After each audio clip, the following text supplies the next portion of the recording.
All right, let's talk about AI. If you're a student and you're kind of tired of just nodding along whenever someone brings it up, well, this one's for you. We're going to make this super simple. I mean, it feels like that term AI is suddenly everywhere, right? In your classes, all over the news, definitely all over your social media feeds. And it's moving so fast. It is so easy to feel like you completely missed the memo. And if you're feeling just a little bit lost in the conversation, you are definitely not the only one. It's this huge, massive topic, and honestly, it can feel totally overwhelming to even figure out where to start. But listen, don't worry. You are not dumb. The truth is, most people are just nodding along. But AI is way less complicated than it sounds, and we are going to demystify the whole thing for you right now.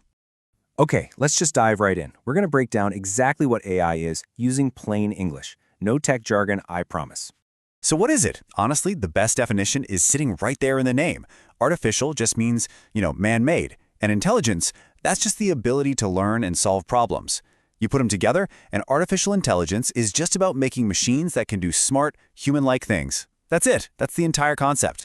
Think about it this way. Your brain can glance at a photo and, boom, you instantly recognize your friend. A normal computer, it just sees a bunch of colored dots, pixels. But an AI can be taught to see that face, just like you can. It's all about teaching computers to do those smart, human-y tasks. Okay, so how does an AI actually learn how to do this stuff? The best way to think about it, by far, is to imagine how you'd train a dog. You wouldn't hand it a textbook on how to sit, would you? Right? You don't explain the theory of sitting to a dog. You just show it over and over again, and you reward it. Well, AI learns in pretty much the exact same way. Step 1, humans feed it thousands, sometimes millions of examples. So if you want it to know what a cat looks like, you show it a million pictures of cats. Step 2, the computer just chews on all that data and starts to find patterns. Oh, okay, cats usually have pointy ears, whiskers, a tail. And then step 3, it uses those patterns to make a really good guess about something new it's never seen before. So, here's the big reveal. You're not a beginner with AI at all. In fact, you've been an expert user for years, and you've probably used it dozens of times just today. The second you open Instagram, it's not showing you posts in the order they were posted. No way.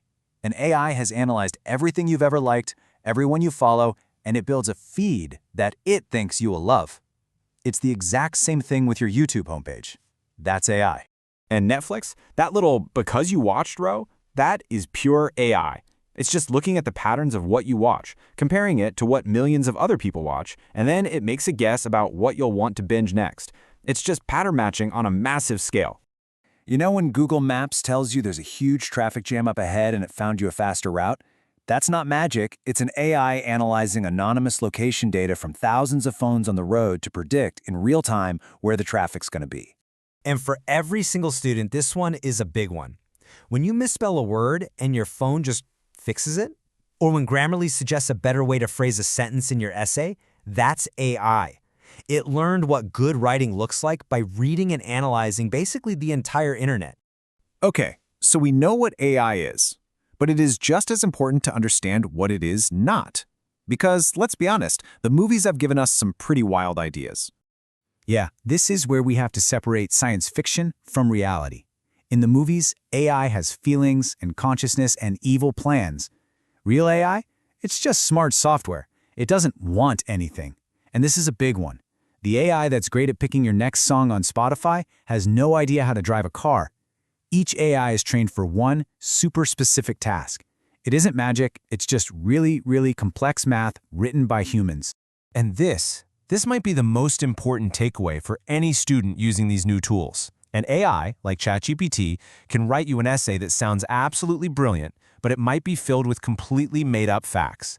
It can be confidently wrong.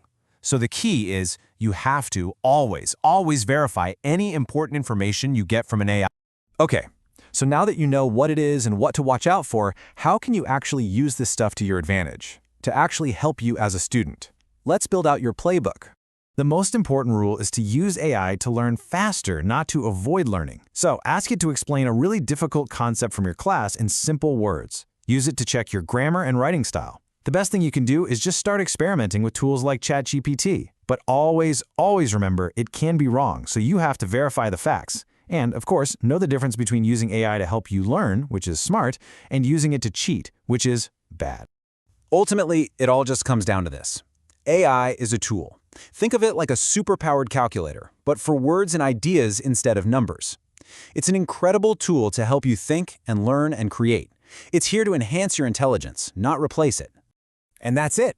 AI isn't some scary, futuristic robot that's going to take over. It's a powerful tool that is already shaping your world every single day.